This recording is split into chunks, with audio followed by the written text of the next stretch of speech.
بسم اللہ الرحمن الرحیم۔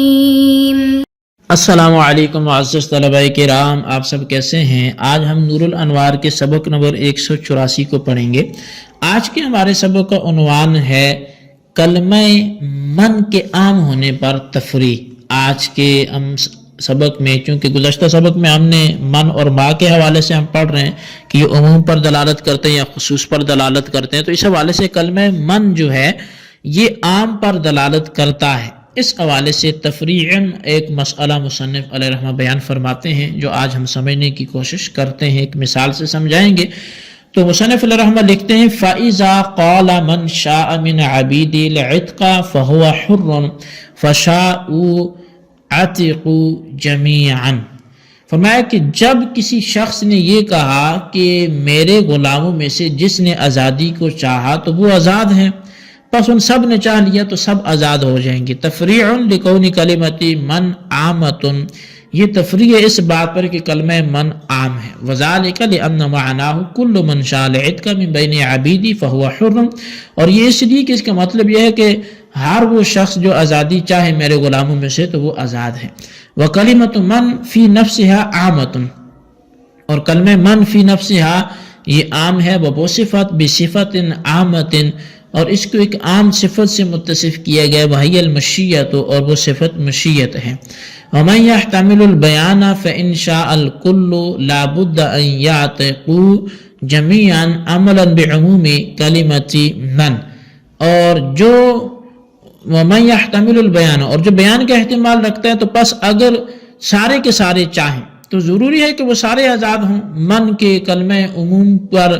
عمل کرتے ہوئے، بخلاف ما کے، کہ بخلاف اس کہ اذا قال من شئت من عبیدی عتقہ فاعتقہ باسناد المشیۃ الى المخاطب، کہتے ہیں برخلاف اس صورت کے کہ جب اس نے یہ کہا، یعنی مخاطب کی طرف مشیت کی نسبت کرتے ہوئے کہا کہ تو جس غلام کی آزادی چاہے میرے غلاموں میں سے تو اس کو آزاد کر لے، فإن له حينئذ أن يعتقهم إلا واحدا، تو کہتے ہیں پس اس کے لیے اس وقت جائز نہیں ہوگا آزاد کرنا مگر ایک ہی کو، عند ابی حنیفہ، امام اعظم امام ابو حنیفہ رحمۃ اللہ تعالی علیہ کے نزدیک، لأن کلمۃ من للعموم ومن للتبعید فلا يستقيم العمل بهما الا اذا بقي واحد منهم غیر معتقن، کہتے ہیں اس لیے کہ کلمہ من عموم کے لیے اور من تبعید کے لیے، بس دونوں پر عمل یہ نہیں رہے گا مگر اس صورت میں کہ جب ان میں سے ایک غیر معتق باقی رہے۔ وَكَذَا الْمَشِيَّةُ صِفَةٌ خَاصَةٌ لِلْمُخَاطَبِ، ایسی مشیت بھی ایک خاص صفت ہے مخاطب کے لیے۔ جی طلبہ کرام، یہ ہمارے آج کے سبق کی عبارت تھی اور اس کا ترجمہ تھا جو آپ نے سماعت کیا۔ اس عبارت کی وضاحت کیا ہے وہ آئیے ہم سمجھنے کی کوشش کرتے ہیں۔ سب سے پہلے تو یہ بات ذہن میں رہے کہ ہم نے من اور ما کے حوالے سے گفتگو شروع کی ہوئی ہے، اور اس سے بھی پہلے وہ الفاظ کے جو عموم پر دلالت کرتے ہیں ان کو عام کی چونکہ بحث تھی تو وہ الفاظ پھر بیان شروع ہو گئے کہ جن سے عام کا معنی مستفاد ہوتا ہے، تو ان الفاظ میں سے ایک لفظ من ہے اور دوسرا لفظ ما بھی ہے۔ اس کے بعد ہم نے ان حوالے سے یہ گفتگو کی کہ من اور ما یہ اصل وضع کے اعتبار سے عموم کے لیے ہے یا اصل وضع کے اعتبار سے خصوص کے لیے ہے، تو اس میں بھی کلام ہوا کہ ایک قول میں عموم کے لیے اصل وضع کے اعتبار سے، دوسرے قول میں یہ نہیں، دونوں معنی میں حقیقت ہی ہے عموم کے لیے اور خصوص دونوں کے لیے۔ پھر اس کے بعد ہماری من اور ما کے حوالے سے یہ گفتگو رہی کہ من یہ ذوی العقول کے لیے آتا ہے یا غیر ذوی العقول کے لیے آتا ہے، اور پھر ما کے حوالے سے بھی گفتگو ہوئی کہ ما ذوی العقول کے لیے آتا ہے یا غیر ذوی العقول کے لیے آتا ہے۔ اس ساری گفتگو کے بعد اب جو ہماری بات چل رہی ہے وہ من کے عام ہونے پر ایک مسئلہ سے تفریع بیان کی جا رہی ہے، یعنی من عموم کا فائدہ دیتا ہے، اسی حوالے سے یہ تفریع مذکور ہوئی ہے۔ تو آئیے اب دیکھتے ہیں کہ مصنف علیہ رحمہ کیا ہمیں سمجھاتے ہیں۔ تو شارح فرماتے ہیں کہ مصنف نے کلمہ من کے عام ہونے پر تفریح بیان کرتے ہوئے ارشاد فرمایا کہ اگر کسی شخص نے کہا من شاء من عبید العتق فهو حر، یعنی میرے غلاموں میں سے جس نے آزاد ہونا چاہا تو وہ آزاد ہے۔ اب اس کلام میں من شاء میں کلمہ من یہ فی نفسہا عام ہے، اور مشیت جو عام صفت ہے اس کے ساتھ یہ متصف ہے، اور مشیت عام اس لیے ہے کہ وہ من کی طرف مسند ہے، اور من عام ہے یعنی مسند الیہ کے عام ہونے سے مسند یعنی مشیت بھی عام ہے۔ تو غرض یہ کہ کلمہ من بذات خود عام ہے، اور مشیت جو عام صفت ہے اس کے ساتھ یہ متصف ہے۔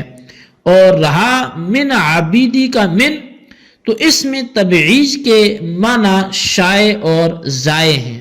یعنی تبعیض کے معنی عام ہیں، بشرط کہ من کا مدخول اور مجرور ایسی چیز ہو جس کے ابعاد اور ٹکڑے کرنا ممکن ہو سکے، یعنی اس کے کچھ جز بنتی بھی ہوں۔ پس جب تک تبعیض کے خلاف کوئی قرینہ موجود نہ ہو اس وقت تک لفظ من تبعید کے لیے معنی پر محمول جو ہوگا، جب تک اس کے خلاف کوئی قرینہ موجود نہیں ہوگا تو اس وقت تک لفظ من جو ہے اس کو تبعید ہی کے معنی پر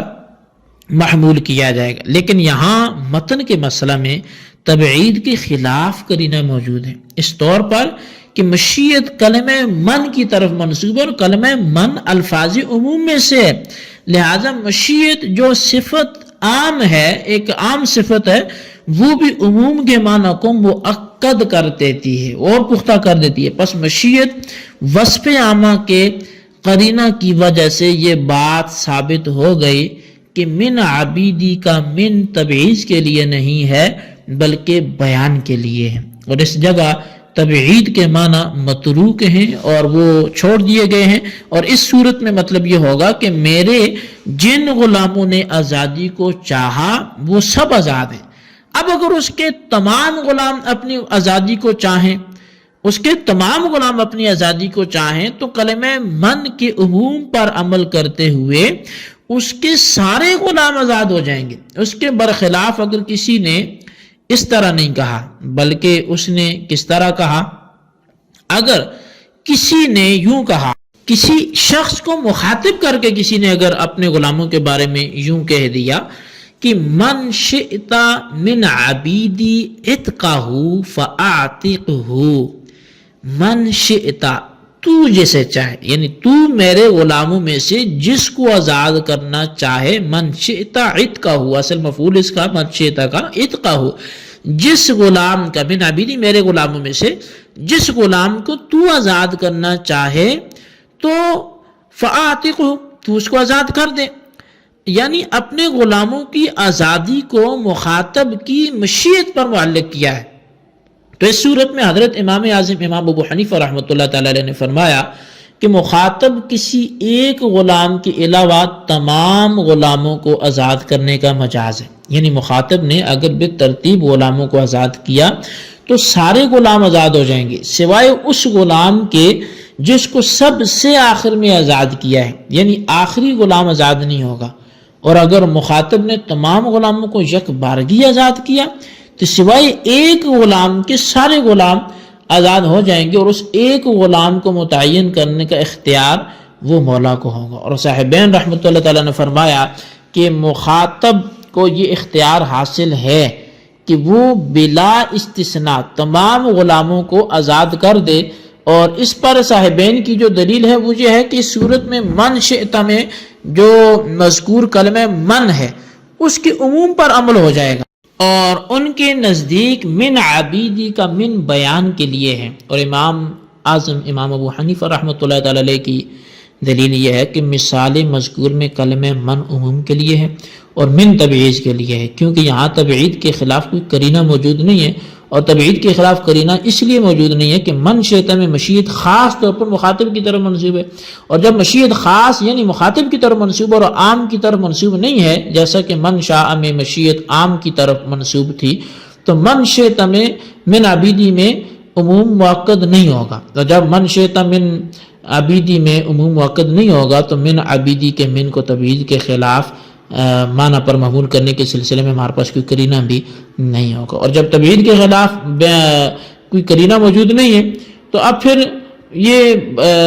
یہاں من تبعید ہی کے لیے ہوگا۔ بہرحال جب کلمہ من عموم کے لیے ہے اور کلمہ من تبعید کے لیے ہے تو دونوں پر عمل کرنا ضروری ہوگا، اور من اور من دونوں پر عمل کرنا اسی وقت ممکن ہوگا جبکہ ایک غلام آزاد نہ ہو اور باقی سب آزاد ہو جائیں، یعنی کلمہ من تبعیدیہ کی وجہ سے ایک غلام غیر آزاد رہ جائے گا، اور کلمہ من جو عموم کے لیے اس کی وجہ سے باقی تمام غلام آزاد ہو جائیں گے۔ جی طلبہ کرام، یہ ہمارے آج کے سبق کی عبارت، اس کا ترجمہ تھا اور اس کی وضاحت تھی۔ اسی کے حوالے سے مزید بھی ایک قول آئے گا جو ہم آئندہ سبق میں انشاءاللہ اس کے حوالے سے سنیں گے، تو اسی کی مزید وضاحت کو اگلے سبق میں ہم مکمل کریں گے۔ آج کے لیے اتنا ہی کافی ہے، سبق کو اچھی طرح سمجھیں اور اس کے خلاصے کو اپنے رجسٹر پر لکھیں، بالخصوص ان سوالات کے جوابات بھی دیں۔ سوال نمبر 1 یہ ہے